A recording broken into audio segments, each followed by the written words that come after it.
Meron po ba tayong detalye na pwede niyo pong i-divulge sa amin kung paano po ba ginamit yung pondo nitong mga to and even yung mga nakaraan? Was it for payment po ng rewards to informers, rental of, safe houses? May ganun. Kaya nga po, tinitingnan natin, Marian, yung angle nung mga nakatanggap naman, yung mga may records. Dahil baka dun sa part na yon, may makausap tayo, may maimbitahan tayong mga tao na pwede magpaliwanag kung nakatanggap nga ba sila at paano ginamit yung mga pondo na yun.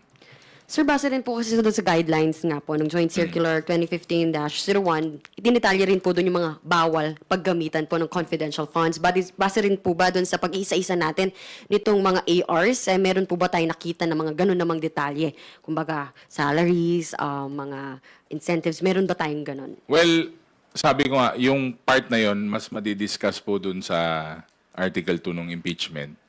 On my part, ang parang checking ko na lang, fact-checking ko, at sa mga kasama nating tumutulong, is yung sa records nila.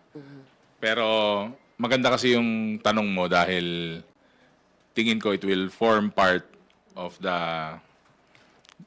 sa prosecutors para yun po ang gamitin nila. At syempre, maganda nga po na makita natin kung paano nila ide-defend yun sa impeachment.